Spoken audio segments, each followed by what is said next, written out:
It is 7 minutes past 7 on the morning of March 19th, 1945. The aircraft carrier USS Franklin sits 50 miles off the coast of Japan, closer to the enemy homeland than any American carrier has ever dared to venture. 31 aircraft crowd her flight deck, their engines roaring, propellers spinning, fuel tanks full, and bomb racks loaded. 200 men stand in line on the galley deck below, waiting for their first hot meal in 2 days. No one sees the Japanese dive bomber until it is too late. A single Yokosuka D4Y Judy has slipped through the cloud cover, flying so low that radar cannot track it. Now, before the anti-aircraft gunners can even train their weapons, the pilot releases two 550-pound semi-armor-piercing bombs and disappears into the gray Pacific sky. The bombs fall in a shallow arc, one striking the flight deck centerline, the other hitting aft among the aircraft warming up for takeoff. What happens next will test the limits of human endurance and naval engineering. In the hours ahead, more than 800 men will die. Fire will consume 3 decks. Bombs and rockets will detonate continuously for 5 hours. And against every conceivable odd, a handful of survivors will refuse to let their ship sink. This is the story of Big Ben, the ship that wouldn't die. If you find this kind of military history compelling, take a moment to subscribe to The Old Breed and hit the notification bell. We bring you stories of extraordinary courage from the annals of naval warfare, and your support helps us continue telling these stories that deserve to be remembered. The Franklin was no stranger to combat or catastrophe by the time she reached Japanese waters in March 1945. Nicknamed Big Ben after her namesake, Benjamin Franklin, the Essex-class carrier had been commissioned in January 1944 at the Norfolk Navy Yard in Virginia. Her keel had been laid on December 7th, 1942. Exactly 1 year after the attack on Pearl Harbor, a symbolic gesture that bound her fate to the Pacific War from her very conception. Throughout 1944, the Franklin had fought her way across the Pacific. Her aircraft struck the Bonin Islands, supported the Mariana Campaign, and hammered Japanese positions in the Philippines. But the ship seemed cursed. On October 30th, 1944, a kamikaze slammed through her flight deck off the coast of Samar, killing 56 of her crew and wounding 60 more. She limped back to the Puget Sound Navy Yard for 2 months of repairs. During this time, a new commanding officer arrived. Captain Leslie Gehres was a veteran naval aviator, the Navy's first aviation commodore, and a strict disciplinarian whose autocratic style quickly earned him the contempt of his men. Some called him Custer behind his back, a reference to his perceived recklessness. In early March 1945, the repaired Franklin steamed back into the war zone. She joined Task Group 58.2 under Rear Admiral Ralph Davison, part of Vice Admiral Mark Mitcher's Fast Carrier Task Force 58. The objective was to neutralize Japanese air power before the invasion of Okinawa, scheduled for April 1st. On March 18th, the Franklin launched strikes against Kagoshima and Izumi on the southern end of Kyushu. The Japanese responded with furious counterattacks that kept the carrier's crew at general quarters 12 times in 6 hours through the night. By dawn on March 19th, the exhausted men had been awake for nearly 2 days straight. Captain Gehres downgraded the alert status to Condition 3, allowing most of the crew to eat and sleep while gunnery teams remained at their stations. At 7 o'clock that morning, the situation appeared calm enough that 200 men queued up for breakfast. Meanwhile, on the flight deck, 31 aircraft sat fueled and armed, their engines running in preparation for the day's second strike against shipping in Kobe Harbor. At 5 minutes past 7, the carrier Hancock spotted an unidentified aircraft approaching the task force and broadcast a warning. 3 minutes later, lookouts identified the plane as hostile and transmitted urgently to Franklin. "Bogey closing you." By then, the Japanese dive bomber was 12 miles away and closing fast. In less than 3 minutes, it would be directly over Big Bend.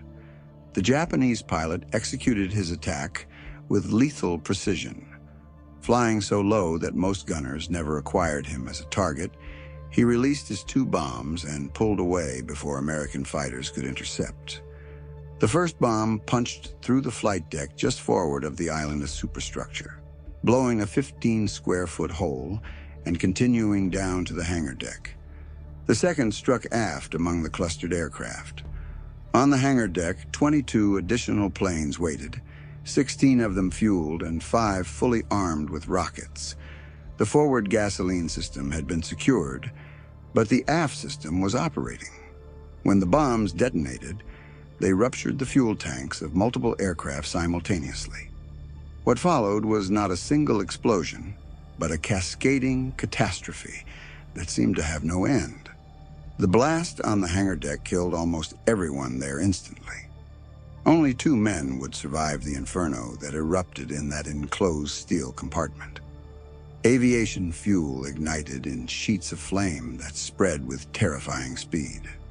The force of the initial explosion launched the number 1 elevator up and out of its shaft like a rocket, sending thousands of pounds of steel tumbling across the flight deck. On the flight deck, the picture was equally apocalyptic.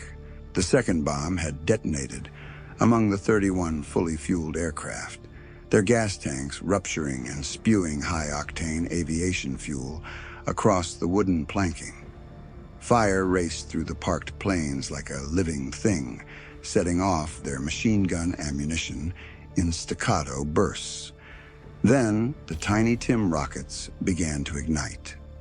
The Tiny Tim was an air-to-surface weapon designed to sink enemy ships. Each rocket measured nearly 12 feet long and carried a 500-pound warhead. The Franklin carried 17 of these monsters that morning, 12 on the flight deck and 5 in the hangar below. As the flames reached them, their solid fuel motors ignited, sending the rockets careening across the decks in random, deadly trajectories. Most of the flight deck rockets flew off the ship when their motors ignited. The 3-point, nose-up attitude of the Corsair fighters providentially directing them overboard. But some of the warheads detonated on the ship. In the hangar, where there was no escape, 4 of the 5 Tiny Tims exploded, their 500-pound warheads adding to the hellish destruction. One unexploded Tiny Tim warhead lodged itself 3 decks below the forward elevator. It would remain there, a silent threat, until the ship reached Ulithi 5 days later. The bombs loaded on the aircraft began cooking off in the intense heat. 500-pound general-purpose bombs and 250-pound bombs detonated throughout the first 5 hours after the initial attack, their explosions so powerful that ships across the task force felt their vessels rock from the shockwaves. Admiral Mitcher, whose flagship Bunker Hill was over the horizon, reported feeling the rumble of the explosions even though he could not see the Franklin. 50 caliber machine gun ammunition chattered continuously, the rounds cooking off in the burning planes and ricocheting across the decks. 20mm and 40mm anti-aircraft shells exploded in clipping rooms and ready service boxes. 5-inch ammunition in the upper handling rooms added to the cacophony. Within minutes of the attack, the Franklin was dead in the water. Dense smoke poured into the engineering spaces through ventilation ducts, forcing the evacuation of the boiler rooms and engine rooms. The throttles were left set when the engineers fled, but without anyone to tend them, the ship lost propulsion. Worse, water from the ruptured Tiny Tim explosions flooded the air intakes for the forward boilers, extinguishing their fires. The ship developed a 13-degree list to starboard as thousands of tons of firefighting water accumulated on the burning decks. The list pushed the starboard side of the hangar deck closer to the waterline, allowing flaming aviation gasoline to pour over the side in burning cascades. To sailors on nearby ships, it appeared that the Franklin was literally bleeding fire. Captain Gehres ordered the magazines flooded, the standard procedure to prevent catastrophic explosions of stored ammunition. But the order could not be carried out. The ship's water mains had been destroyed by the explosions and fires. There was no pressure in the firefighting systems. The men trying to save their ship would have to find another way. For the men trapped below decks, the situation was desperate beyond imagining. Lieutenant Junior Grade Donald Gehres was stationed on the third deck when the bombs struck. A 43-year-old engineering officer who had enlisted in the Navy in 1919 at the age of 16, Gehres knew every inch of the Franklin's interior. That knowledge was about to save hundreds of lives. Groping through the smoke-filled darkness, Gehres discovered a nightmare. 300 men were trapped in a messing compartment. The acrid smoke so thick they could barely breathe, the exits blocked by fire and debris. Panic was setting in. Men who had survived the initial explosions now faced death by suffocation or incineration. Gehres pushed through the crowd and spoke with calm authority. He would find a way out, he told them. If he succeeded, he would return for them. Then he disappeared into the choking blackness. Searching through debris-choked corridors with deadly flames roaring on every side, Gehres explored the ship's labyrinth of passageways and compartments. At last, he discovered an escape route through a ventilating tube, a cramped shaft that led to safety. He could have saved himself. Instead, Gehres returned to the trapped men. Working in the darkness, he organized them into groups of 10, leading each group through the smoke and fire to the escape route, then returning for the next group. Marine Corps pilot Ray Larson, one of the trapped men, later recalled Gehres' words. "I've found a way out. I'll take the first 10 men closest to the door first. If I get them through, I'll come back and get the rest of you." Larson was in the second group. Gehres told them to stay low and hang on to the belt of the man immediately in front, so no one would get lost in the thick smoke. Trip after trip, Gehres guided men to safety, his lungs filling with toxic fumes, his body battered by debris, but his will unbroken. When the last of the 300 trapped sailors had escaped, Gehres did not rest. He organized and led firefighting parties to battle the inferno on the hangar deck. Then, in one of the most dangerous acts of the entire crisis, he entered the number 3 fire room to direct the raising of steam in one boiler. If that boiler could be brought back online, the ship might regain propulsion and escape Japanese waters. Donald Gehres would receive the Medal of Honor for his actions that day. On the flight deck, another hero was emerging from the chaos.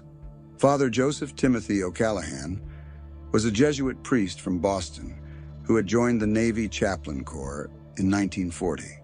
He had reported aboard the Franklin just 17 days before the attack on March 2nd. Now he found himself in the midst of the worst carrier disaster of the Pacific War. When the bombs struck, O'Callaghan was eating breakfast in the wardroom. The explosions hurled him to the deck. Rising, he pushed through smoke-filled corridors to the open flight deck and stepped into a vision of hell. Flames leaped from ruptured fuel tanks. Bombs rolled loose across the listing deck, their fuses armed, their casings growing hot. Rockets screamed past. Machine gun ammunition crackled like firecrackers. Everywhere he looked, men lay dead, dying, or frozen in shock. O'Callaghan wore a steel helmet painted with a white cross, marking him as a chaplain. He would need every ounce of faith that symbol represented. Moving among the wounded, he administered last rites to the dying, Catholic and Protestant and Jewish sailors alike. Padre to some, Rabbi Joe to others. O'Callaghan became father to everyone on that burning deck. But he did far more than offer spiritual comfort. O'Callaghan understood that many of the surviving men were in shock. He later wrote of their condition. There were many who listened but did not hear, who looked you in the eye but did not see. They were conscious, but they didn't know it. They were for the time stunned. Later these boys would help, but for the moment their systems had to become readjusted to the mere fact of being alive. He learned to identify which men were ready to help by their eyes. Then he put them to work. The chaplain organized firefighting crews and led them into the blazing inferno on the flight deck. He directed the jettisoning of live ammunition, personally rolling hot bombs to the edge of the deck and pushing them overboard. When he discovered that the main ammunition magazines had not been flooded, he led a damage control party below to wet them down with fire hoses, preventing an explosion that would have destroyed the ship. Water tender, 3rd class. Sam Rhodes helped O'Callaghan roll bombs over the side.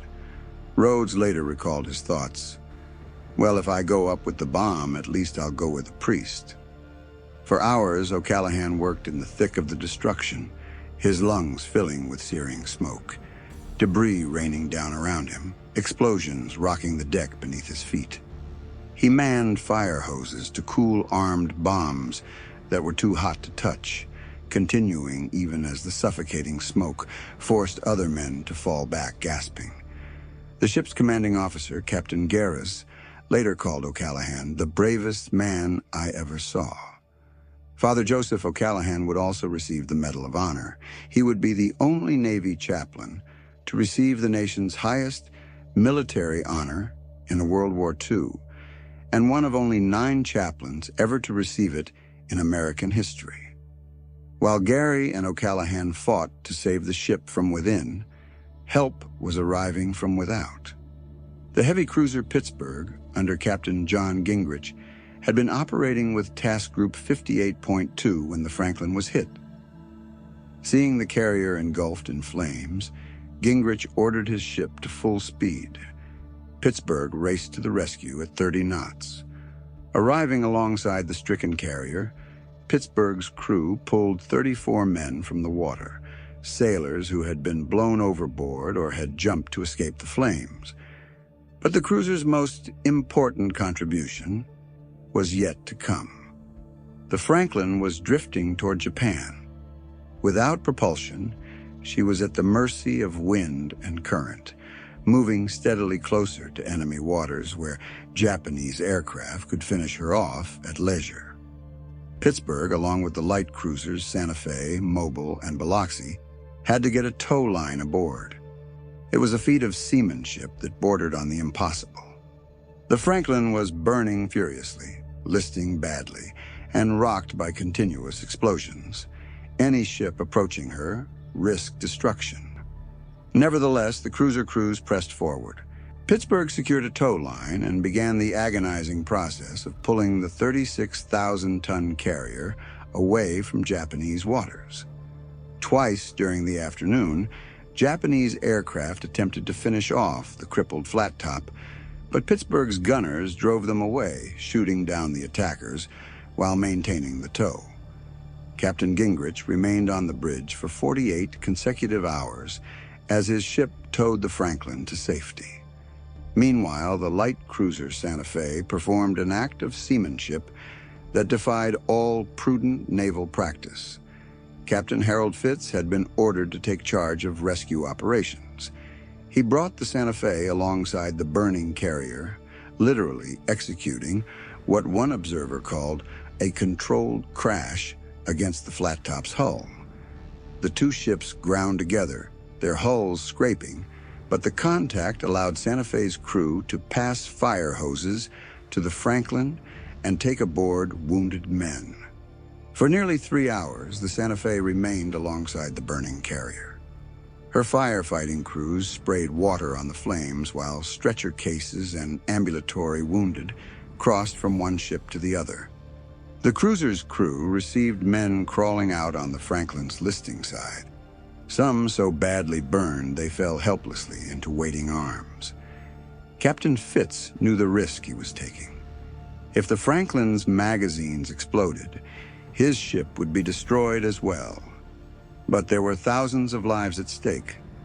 He did not hesitate. When the Santa Fe finally cast off, she had rescued 833 survivors. She had also taken aboard the surviving members of Air Group 5, the carrier's embarked aviation squadron, who were deemed too valuable to lose. The cruiser would receive a Navy unit commendation for her role in saving the Franklin. Destroyers Hunt, Marshall, Miller, Hickox, and Tingy fell in astern of the burning carrier, rescuing additional crewmen from the water and putting their bows against the Franklin's sides to take off men trapped by the flames. By nightfall on March 19th, all major fires were finally extinguished. Smoldering fires continued to flare up at intervals, and the battle against flames in the gallery spaces and captain's country would continue until March 22nd. But the immediate crisis had passed. The Franklin had survived the most catastrophic damage ever sustained by an American aircraft carrier that remained afloat. The next morning, something remarkable happened. Lieutenant Commander Donald Gehres had succeeded in raising steam in one boiler during the height of the crisis. Throughout the night, engineers had worked to restore additional power.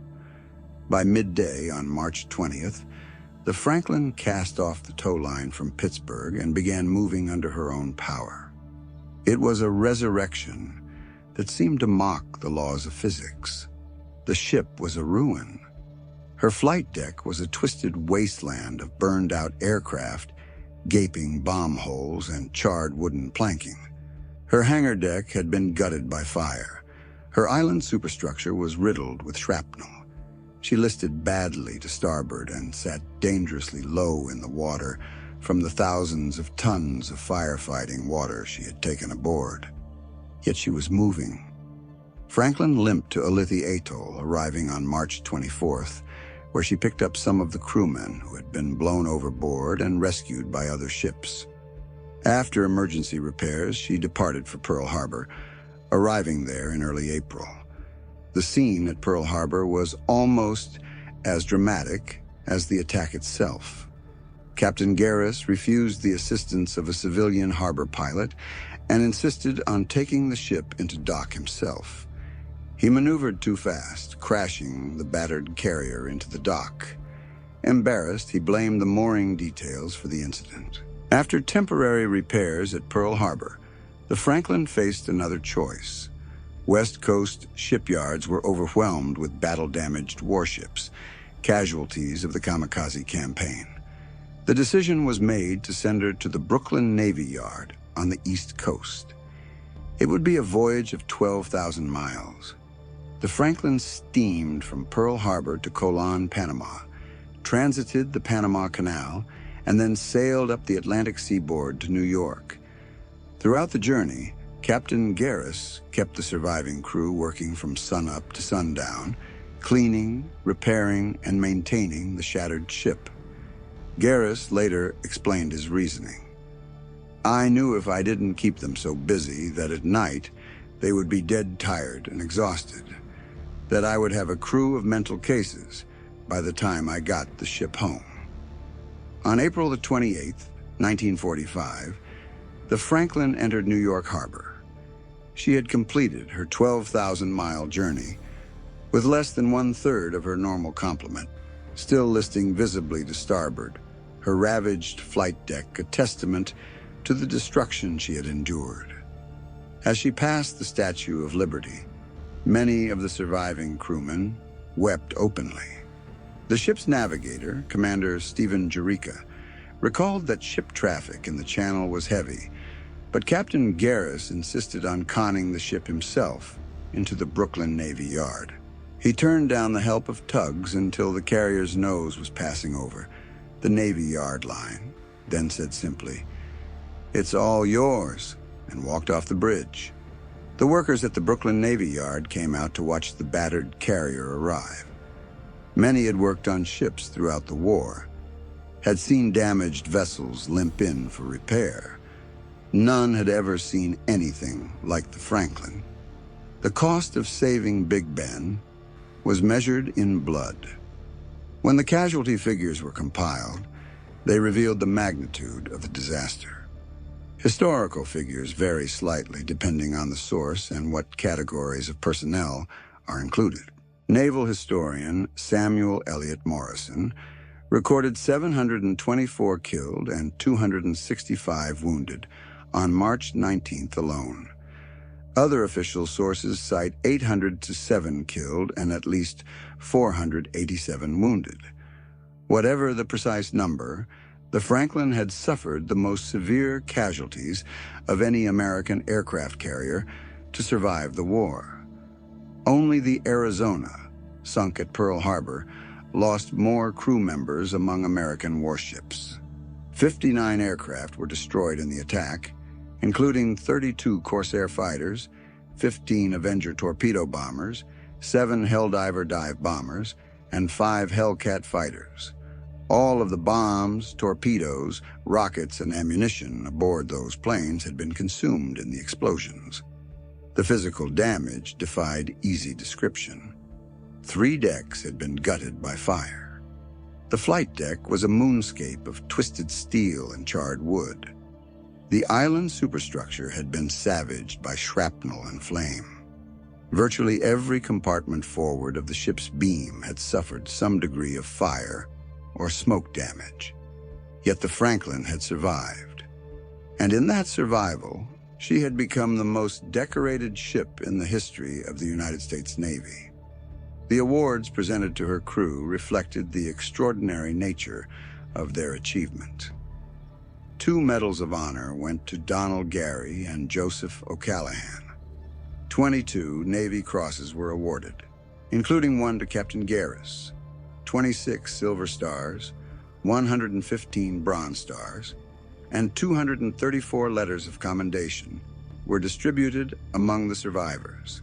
1,110 Purple Hearts were presented to the wounded. These numbers have never been equaled by any other ship's company.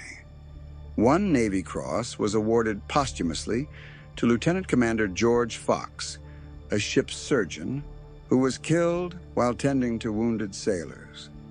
He had refused to leave his patients even as the flames closed in around him.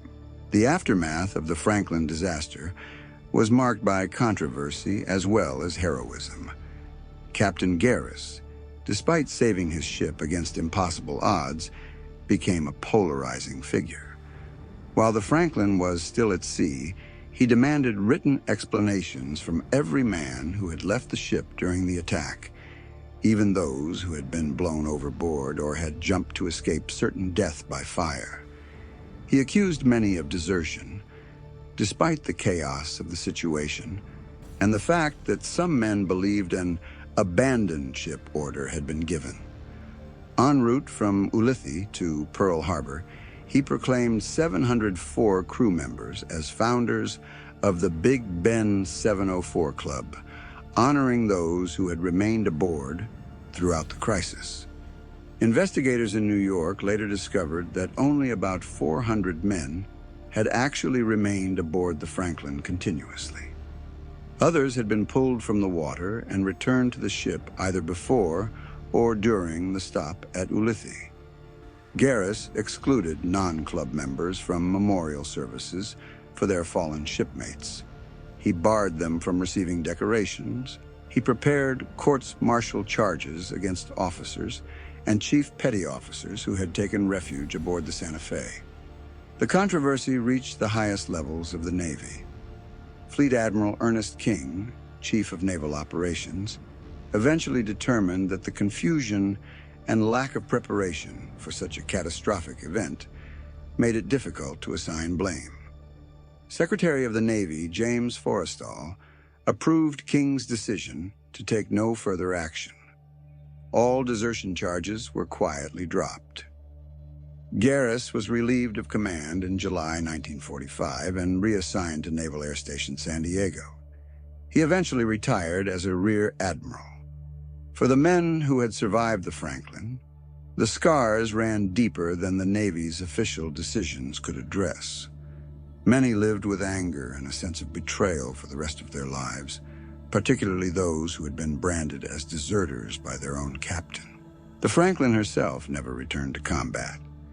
Japan surrendered in August 1945 while she was still undergoing repairs at the Brooklyn Navy Yard. On Navy Day, October 27, 1945, she was opened to the public as President Harry Truman and Eleanor Roosevelt commissioned the new carrier Franklin D. Roosevelt nearby. Father O'Callaghan, the Medal of Honor chaplain, gave the invocation for the new ship. The old Franklin was decommissioned on February 17, 1947, at Bayonne, New Jersey. She remained in mothballs for nearly 2 decades, a silent monument to the men who had saved her.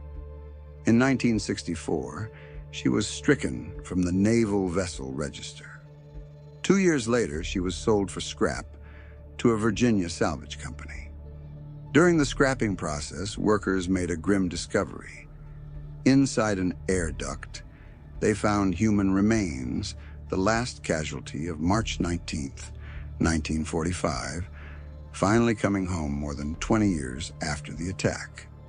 The story of the USS Franklin endures as one of the most remarkable survival narratives in naval history.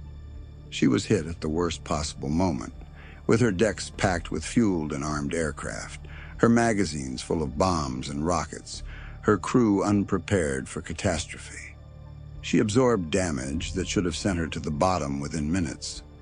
Her crew fought fires that burned for hours, explosions that continued for 5 hours, and conditions that killed 800 of their shipmates. Yet they refused to let their ship die. Donald Gehres saved 300 men trapped below decks, then led firefighting parties and raised steam in the boiler that gave the Franklin the power to escape. Father O'Callaghan organized damage control parties, jettisoned live ammunition, and prevented magazine explosions while ministering to the dying. Captain Fitz risked his own ship to rescue survivors. Captain Gingrich towed the crippled carrier while fighting off Japanese attackers. Hundreds of other men, whose names are recorded only in ship's logs and muster rolls, fought fires, tended wounded, manned pumps, and kept their ship afloat through the longest night of their lives. The Franklin steamed 12,000 miles under her own power with a skeleton crew, a journey that stands as one of the great feats of seamanship in World War II. She arrived in New York as proof that American ships and American sailors could survive anything the enemy could throw at them. The men of the Franklin earned their place in history that day in March 1945. They became the most decorated crew in the history of the United States Navy, a distinction that has never been equaled. Big Ben, the ship that wouldn't die, lives on in the memories of the men who saved her, and in the records of a nation that can never fully repay the debt it owes them. If this story moved you, please share it with others who appreciate accounts of extraordinary courage in the face of impossible odds. Subscribe to The Old Breed for more documentaries exploring the greatest moments in military history. And leave a comment below. Did you know that the Franklin became the most decorated ship in the Navy's history? We'd love to hear your thoughts on this remarkable story of survival and sacrifice.